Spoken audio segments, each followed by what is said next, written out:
This is the All-Star Networking Show with your host, Cathy Paper. Welcome to the All-Star Networking Show. I'm Cathy Paper and so excited today to have our guest, Sandy Hansen-Wolff.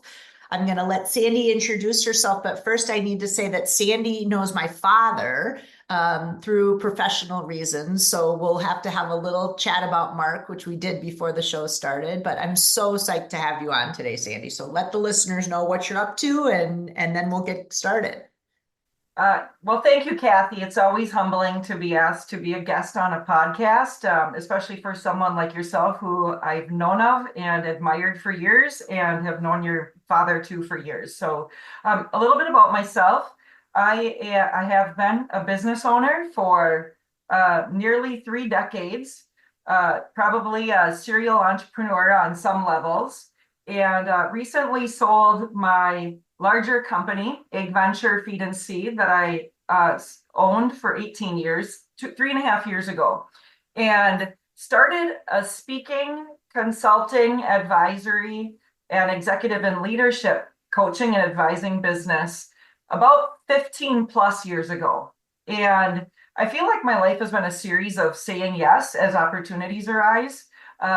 Never thought I would be a leadership and executive coach, and 15, 20 years ago, someone asked if I would help them scale their business like I was scaling mine. And I just said, sure, and I figured it out. Since then, I've become a licensed executive coach through the International Coaching Federation and work with a lot of businesses, both individually with their owners and leaders on next level leadership, and also on strategic vision and really getting into new paradigm business, business the way it has been done. Really, in my opinion, and what I've seen from my own company and others, never really worked well in the first place. There's angles we can take now that really elevate and help scale quicker and with less stress and overwhelm. Great. Okay, everybody wants less stress and overwhelm. And Sandy, I love this speaking, coaching, and leadership, because if you started that 15 plus years ago, you're a natural connector. If people were asking you to advise them on scaling business, were you aware that you were a networker and a relationship builder? Like, is that something you put in your bag of tricks that you're good at? Well, Cathy, that's a great question. I would say I will own that now. As a connector, I feel like I am someone that's why companies hire me. That's why individuals and owners of companies hire me, is to really think through how the puzzle pieces and the dots connect. And going back, so I would say that, yes, I facilitate, I can see visions much larger. As far as a connector, that's how I'm wired. And some of my first mentors 20, 30 years ago taught me the value of networking.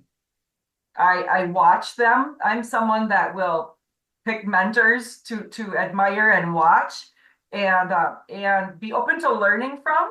And I have to tell you, some of those early mentors really set the stage of how that networking works and how effective it is. Mm-hmm. So say more about that, because so often I see people with networking, we don't ask for a mentor, or we don't talk about building connections like directly. So what was that like for you? You sought out a mentor, and did they take you into a room, or? Yeah, I was actually part of two things that I would say really helped my career path owning a company was private coaching and being a part of a peer advisory group. One I met your father through, and another one I was in. And so that was networking at its best, where you come together, you are helping each other build their companies while you're getting great ideas for your own. And so one of my first colleagues was a mentor to me in an indirect way. She was amazing at networking. And she was unafraid to go up to anyone and ask if they would help her, if they would mentor her, if they had ideas for her. And also, I think networking has to be a give and take, like it can't be just me, Cathy helped me out, it Right. has to be mutual. And so I watched her, and also in having my own company, I was the David and Goliath picture of how big our company was in size. However, I became unafraid of asking people that kind of scared me if they could be my mentor.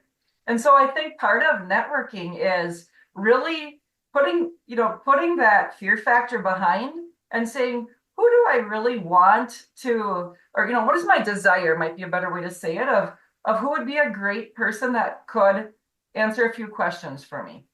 Mm-hmm. And so I actually put it up to myself to create 5 people that I thought I'd be scared to ask if they would mentor me a little bit. And all 5 said yes. And indirectly, like, let's have lunch once in a while. Can I email you with questions? And these were owners of much larger companies than myself. So I believe most of my success has come from networking. And finding those connections. Okay, so I love this though, that you were you overcame your fear. I call it the scaredy cat networker. Like, we're all scaredy cats, myself included. And so you figured out how to overcome that and then ask those 5. And it sounds like too, you said those 5 people were people that were just a little bit bigger than where you were, right? They were a lot bigger, company size. Okay. And this is what I would say. People are afraid to approach certain people because of their title. What has really served me is, in the love for humanity, I think we're all equals.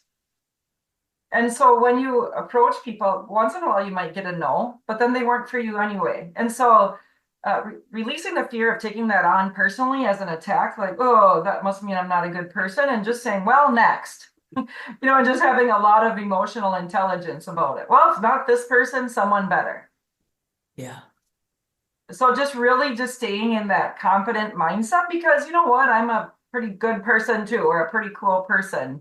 And releasing putting the people on the pedestal thing really has helped me. You can honor them, but a lot of people think they're way better than their own path, and then don't proceed to be a part of networking groups and so on. I love that. I really like this, that you use the word kind of the emotional intelligence of the networking, and also not taking it personally. Because I find that can be one of the challenges of, you want to treat everybody the same and expand your network, but it is hard to not take it personally, like, oh, they don't want to talk to me, or they don't think I'm that important. And yet at the end of the day, we are all just people. So I really appreciate that point of emotional intelligence, because you strike me as you show up as your true self always. Mm-hmm. Yeah, I really do think it's about self-actualization. A lot of my clients, even though they're owners of large companies or high-level leaders, working on that, owning who they are and their brilliance and their genius and what they're bringing to the table. And it's amazing to me how we still fall short. That imposter syndrome thing always gets in the way. And it might be a truth that those people don't feel that I'm important enough to talk about, or to talk with, or to, network with, and so on. And to me, what I've found, and maybe it's aging in our life too, where you just get more wise to the big picture. If that's truly their angle on it, is that I'm not important enough, that's okay.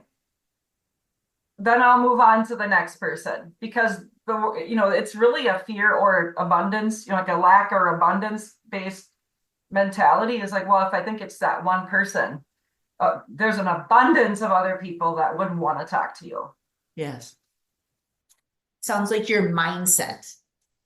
When you build connections with people, you have that mindset. You said it earlier, a give and take. And I almost wonder, sometimes people don't ask other people to mentor because they don't think they have anything to offer. And yet I know the mentors that I've had that are way more successful than me, I can teach them things like how to use social media, or, it may not be the thing that you expect to teach them. So I'm curious about that, is how do you keep that give and take mindset when you connect with people? Yeah, that's a great question too, Cathy. I think sometimes the people that are mentoring us might not be the same people that we're giving to. And so I think in the equilibrium of life, that all evens out. So maybe over on one side, you're helping someone that's a startup company, as you're maybe not getting paid at all or paid enough for what your usual charge is. But so I pick some of those every year where it's part of my give back. And on the flip side, I might have someone else. It's kind of the same adage of sometimes the people that wronged you are not the ones that will make it right. However, somewhere else in your life, someone will do something really great for you that is unexpected. So just kind of like trusting that flow and equilibrium is kind of my attitude on it. But I just find it fascinating too, because I love the psychology of people, and networking is all about figuring out what makes people tick and how they got to their brilliance. If we're afraid to network, just ask questions about the other person. You'll learn a lot. I mean, just by asking, it doesn't necessarily have to be, what do you do? It's like, what do you love most about your life right now? And so that wisdom just leads to a lot of other things. It doesn't have to be always that direct, what do you do? What do I do? People get tired of that. I like that, that question, what do you love most about your life? Before this conversation, we started talking about lakes, and I know, it's summer in Minnesota and I love lakes, and I just walked to Minnehaha Falls this morning, and so pretty. And I thought, I haven't been here for years, and I live like 3 miles from it, maybe 4, which is probably why I haven't ridden there. But is that one of your questions, or do you have a set of questions, or do they just flow naturally for you? They usually flow naturally. I wouldn't say I come to any conversation with canned questions.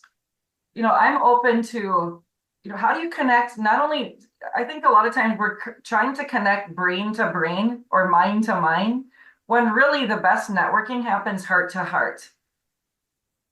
And so, when we can just really meet people where they're at and just open ourselves up to however that conversation might flow, it gets really interesting and really fascinating.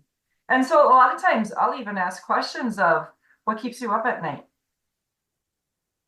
One of my favorite questions is, you just had your best day at work and you're, closing your computer for the day or driving home from work. What happened? Like, what happened on your best day? I mean, that shows you where people's sweet spots are. And on the flip side, an opposite, and this is what I ask my clients a lot. When you just had your worst day at work, what happened? That'll tell you like areas where you're really just not that passionate about. And where, it kind of helps us to manage up and manage around. And that's really interesting, though. As you were asking that question, I'm like, is everybody vulnerable and honest with you answering that question? Or sometimes when we network, I even catch myself, I put a little facade on before I really kind of open up and have to work on that. So I'm curious, can you spot when people are? I think that's not the first question, to lead off. And a lot of times it's more of a question of, or I guess my angle is just really fairly authentic, Cathy. I really enter a conversation with zero expectation. And I'll, no matter what, whether it's a networking conversation or meeting my new client for the first time, there's a getting to know phase. And interestingly, people do like talking about their challenges with other leaders because there's not a lot of other people to talk to about it. And not many people ask. And it seems like the higher the level the leader, the more that's true. That's my observation and opinion only, where that whole "it's lonely on the top" really stands true. And so when you can meet someone and it's like, hey, I understand. I owned a company too, and still do own my coaching and consulting and advising company. And, in a much larger company, the one that I sold, yes, we're juggling a lot. And so when we can talk about some of our own pains, like, yeah, I remember what it was like when I had great employees, yet I lost sleep over everything. And then, yeah, that's what's happening to me too. And here's why. And so it's developing trust first in a very authentic way, instead of, people can tell when you're phony. It's kind of the bottom line. And so I'm truly, truly interested. And if they want to talk about grief, then we talk about grief. And to be very honest, I say that, and that comes up a lot. The reason that we're not thriving and flourishing in our work is because we've got some underlying challenges going on, or unresolved conflict, or whatever it might be. I just love it because I love people. And people are lonely. Leaders are lonely, and they love talking not just about the next goal. They love talking about what makes you tick. So again, I think it's about coming to that heart level of who's the person, not just the position. No, and I'm jotting notes here, and I will I always re-listen, but I'm re-listening and thinking at the same time, because that heart to heart that you describe, and developing that trust, to me, network, and we go back and forth. People don't like the word networking, but if you say relationships, they think you're a dating service. We want to get people to realize it's about community. And when you say leaders are lonely, I love that, you've been in peer groups, and I know that, we all need trusted advisors.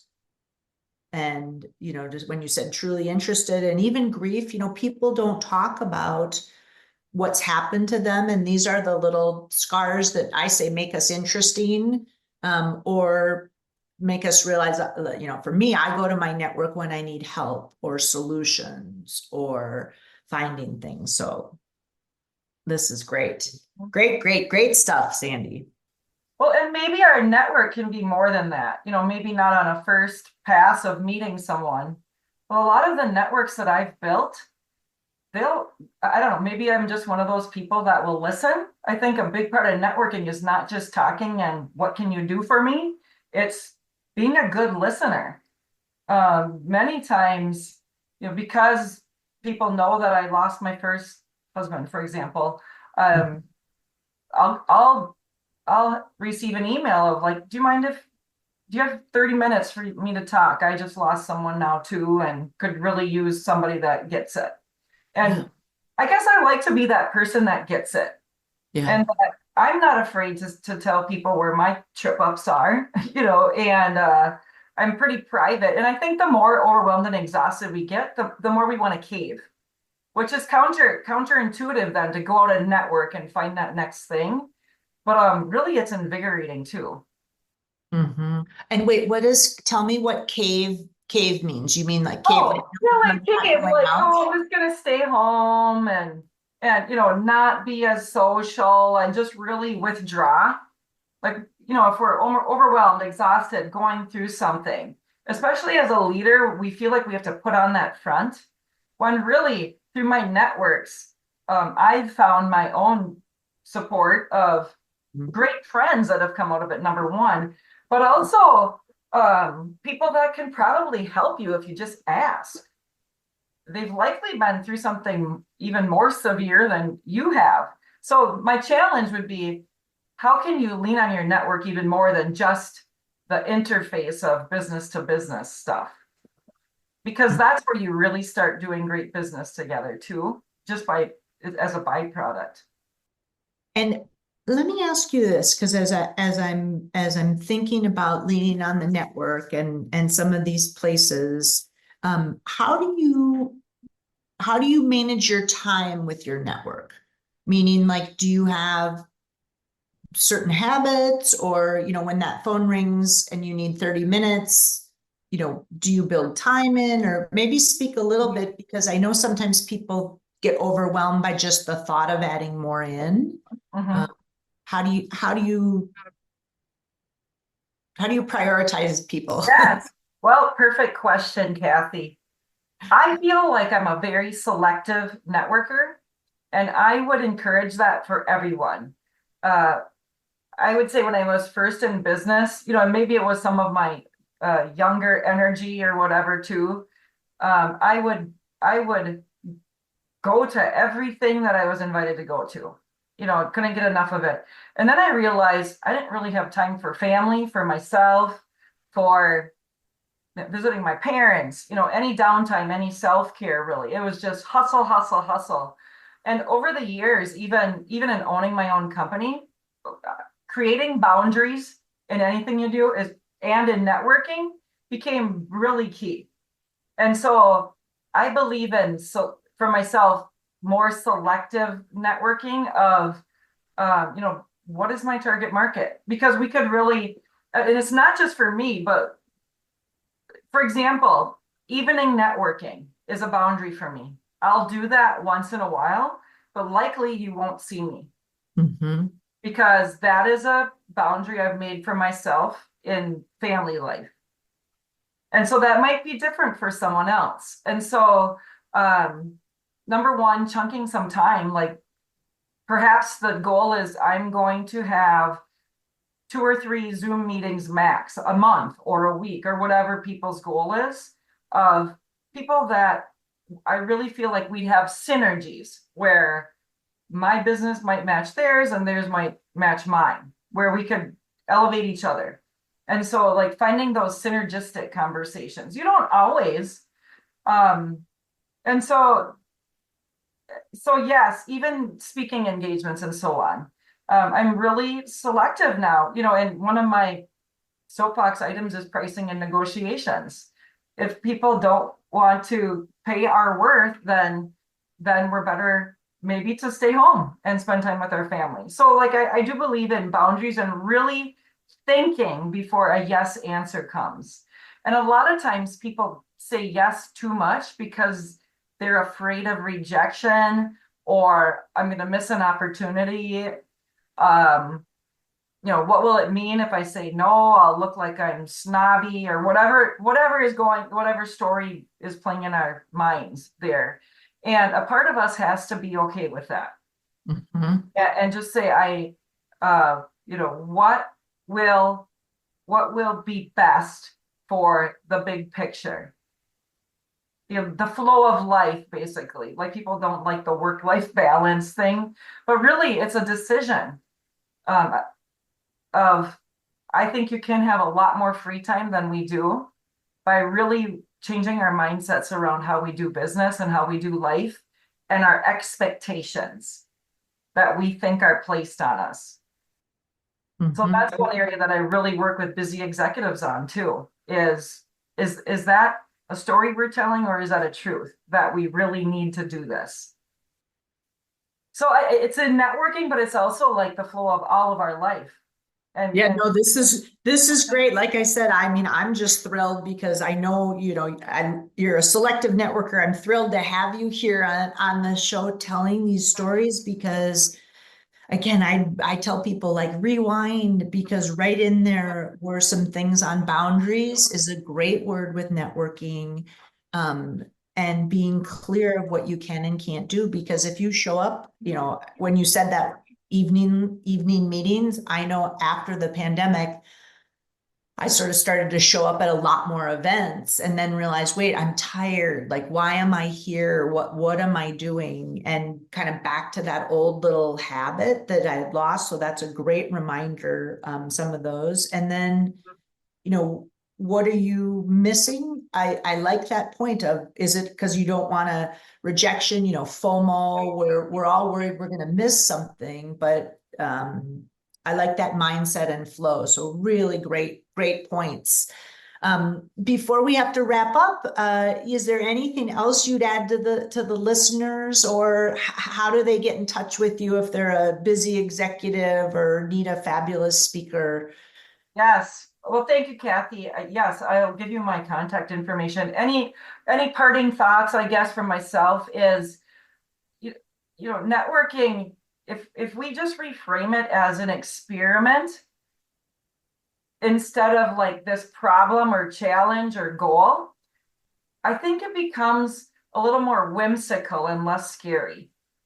I have found that actually for all of my clients, whether it's group and teamwork or facilitating groups or private client work, goals have this heaviness to them, like, oh, and then I might fail. And so we think we have to be these experts at everything. When we change the word goal to experiment, all of a sudden the release of rejection or failure comes out of that. And it's worked really, really well. And so if we're afraid to network, experiment. Yes. We think of like Einstein and some of the great inventors, they blew things up a lot before they got their genius right. And so, but there's a release of like, oh, well, that one didn't work. I guess I'll do something else. So like experiment with things and see how they go, and be okay with blowing a few things up on the way to like becoming this great connector. And so I think that's what I do in my work too. And I'm unapologetic for having a very intuitive side to what I do, and actually use intuitive work in my business strategic planning and so on. And I believe we all have that. And that's another thing that we just have never been taught well. And really it helps to mind things out. So to reach me, my email address, sandy@sandyhansen-wolff.com.